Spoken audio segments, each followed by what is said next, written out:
Chapter 7, Protein.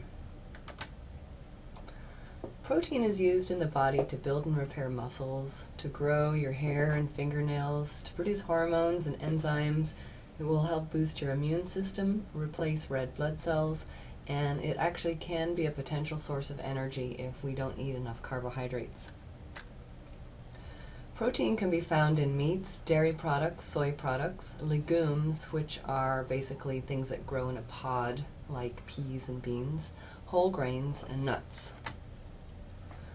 Proteins are made up of large complex molecules that are composed of amino acids. They contain carbon, hydrogen, oxygen, and nitrogen. 20 different amino acids make up proteins.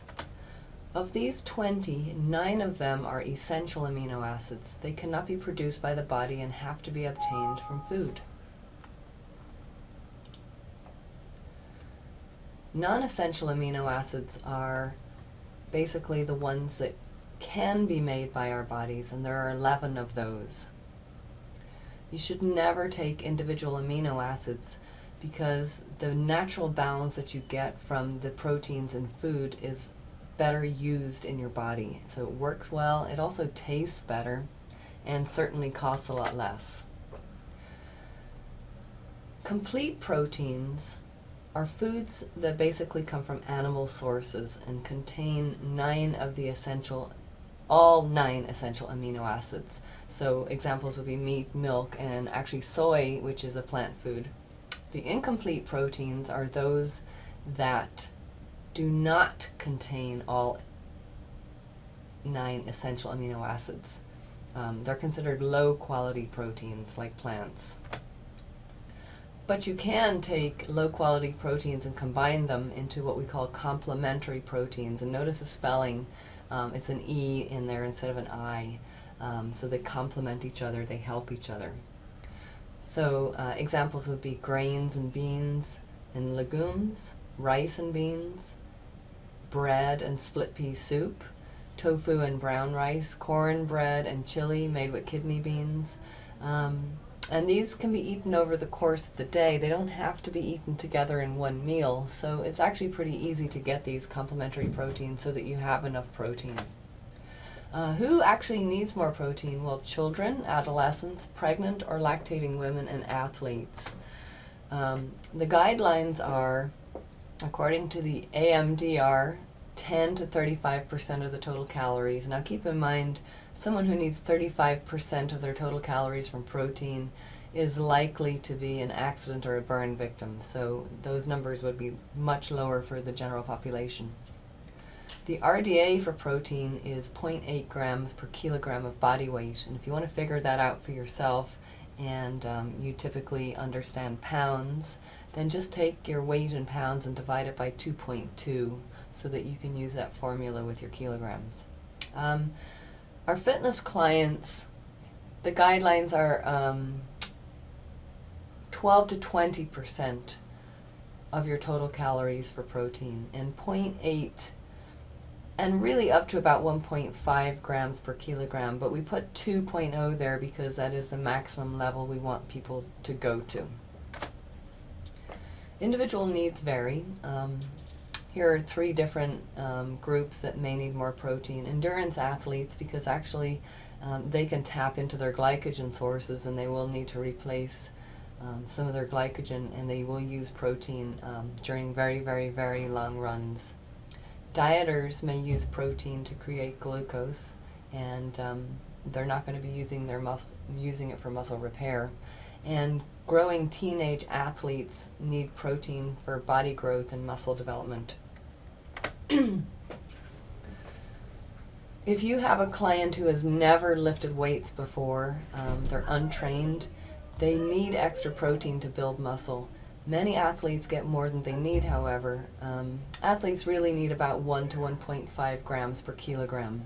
So you can use the chart on page 130 in your textbook, and you can actually find out exactly what you need. Protein by itself won't build muscle. You have to do resistance exercise, and you have to eat enough carbohydrates so that the muscles will have their fuel. Too much protein can actually be converted to fat, so that's not necessarily good. We can use it as a fuel too in the absence of carbohydrate, but we don't want that to occur either. Protein-based diet do not allow adequate energy to exercise hard enough to build muscle to its potential. It is a very important statement. We need to eat adequate protein daily because we don't store it. In fact, you should really eat protein at every meal. It'll be used for energy when carbohydrates are scarce. An interesting fact, most bodybuilders, weightlifters, and football players eat way too much, and most runners, dancers, and weight-conscious clients get too little. If you eat too much protein, it'll push out carbs out of your diet, and those are needed for fuel. It will cause you to create excess urea. That means the kidneys are doing more work, and you're having to go to the bathroom more often. It's hard on the wallet and on the environment. You often get excess saturated fat and cholesterol because you're eating more meat products, and this can be an increased risk for heart disease and cancer. And it can also lead to a possible bone loss because calcium from the bones is used to buffer the higher acidity in the body from a protein diet. What do you think about powders, shakes, and bars? Well, they can be convenient and helpful. But food can do the same job with resistance exercise, of course. And supplements are really designed for medical issues like AIDS and cancer patients, and it suddenly became popular in the fitness industry, but it's not necessary. Clients can be easily swayed by magazine ads, and clients who want to gain weight will need extra exercise and extra calories too. So plan on eating a little bit of protein in your pre-exercise snack if you're planning on building muscle. Watch the fat intake in the foods that you eat. And if you are going to double your workouts in order to build more muscle, you do need more calories too. So if you go too low on your calories, you may actually tap into muscle tissue. You don't want to do that for energy. Typically, bodybuilders are known to eat egg whites, chicken breasts, canned tuna, and protein shakes. Pretty boring diet. That can get pretty old after a while. You don't have to do that. The other thing is timing is key. Little bits of protein at the right time. Bodybuilders need about 1.6 to 1.8 grams per kilogram per day. They should definitely eat carbs before the workout and perhaps a little protein too. It'll be used by the body during and after the workout. There's some examples here of good sources of carbs and proteins: fruit yogurt, chocolate milk, milk in your cereal, poached egg with your toast, soy milk, and an energy bar perhaps.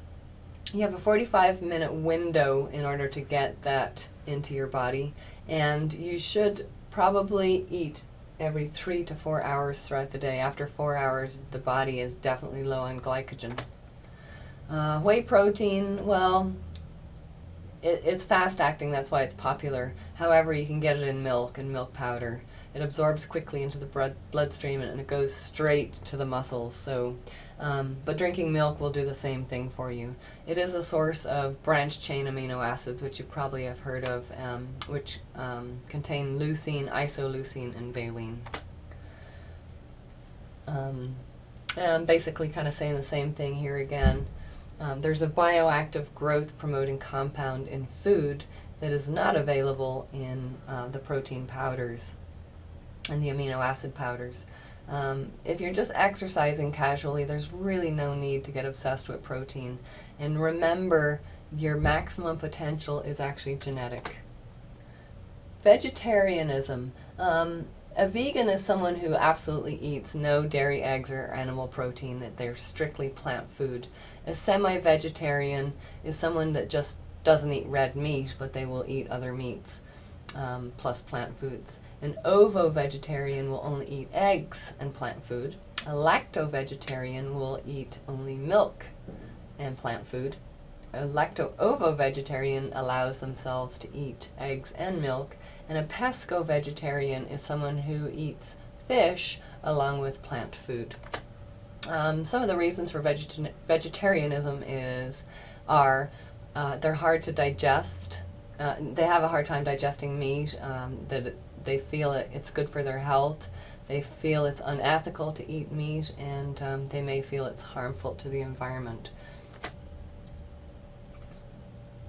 Vegetarians may lack iron and zinc, riboflavin, calcium, vitamin B12, and vitamin D.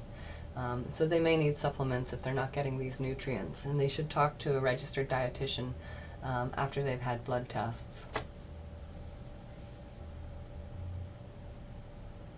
You can replace meat with beans, nuts, and legumes. So there's lots of different food options there. Protein bars and shakes are a good source too, but they're really not necessary. There are plenty of foods available. Females who are vegetarian oftentimes are getting too low a number of calories, and they're not eating enough protein. The obsession with weight loss. Another problem is amenorrhea, or the loss of the menstrual cycle. There's more about this in chapter 16. They could also have possible iron and zinc deficiencies, which are found in dark meats. They have to eat larger bean servings to replace the protein in meat, oftentimes. So we talk about iron and zinc here briefly just because they are meat sources. They are found in meat. So the iron in hemoglobin helps carry oxygen to muscles in the blood. So if we have low levels of iron, we typically feel tired. Men need about 8 milligrams of iron per day, and women need 18 milligrams per day because we lose blood monthly. And vegetable sources of iron are poorly absorbed. Female athletes who menstruate may have an iron deficiency anemia. So runners can have iron deficiencies because every time their heel strikes the ground, they can actually damage red blood cells in the body at the point of the heel. Endurance athletes can also lose iron in their sweat. An iron deficiency can hurt athletic performance, so it is important to have that checked. It's also a problem for teenagers who are growing, and it's also a problem for vegetarians who don't eat any meat or get any iron-enriched foods. So you need to eat meat 3 to 4 times per week to make sure you're getting enough iron. If you're not a vegetarian, you can eat enriched or fortified breads or cereals. Natural and organic do not have enough iron, so take a look at the descriptions on your cereal boxes. You may think they're healthy until you discover that there's not any iron in them. If you eat iron with vitamin C, such as foods like orange juice or tomatoes, kiwis, things like that, it will help with the absorption of iron. If you cook with a cast iron skillet, you'll actually get more iron in your food. And if you avoid drinking tea or coffee, it will help prevent loss of iron from the body. Non-heme iron is found in plants, and it doesn't absorb as well. It's only got a 10% absorption rate, whereas heme iron, which is found in animals, has a 40% absorption rate, which is considered good. So you need to mix things like beef and broccoli, chicken and spinach, hamburger and chili, turkey and lentil soup. These are just examples to make sure you're getting heme and non-heme iron together. If you think you need iron, get a blood test. They will check for hemoglobin and hematocrit and serum ferritin levels. If you are less than 20 micrograms per deciliter, you're considered pre-anemic. And if you have greater than 200 in your serum ferritin levels, that's considered dangerous. And some men can actually overdo it here, and there's a risk for heart disease. 1 out of 250 people are genetically predisposed to iron overload, so it's a good thing to check up on. A physician may prescribe an iron pill if it's necessary. And then zinc, the other important item that can be found in meat products. It's needed for enzymes. It helps remove carbon dioxide from muscles. It is involved with healing. Problem is it can be lost in sweat. Women need about 8 milligrams, whereas men need 11 milligrams of zinc. and vegetarian athletes are at a low risk, at a high risk for low zinc levels. So that's it for the protein chapter. I hope you enjoyed that. Have a great day.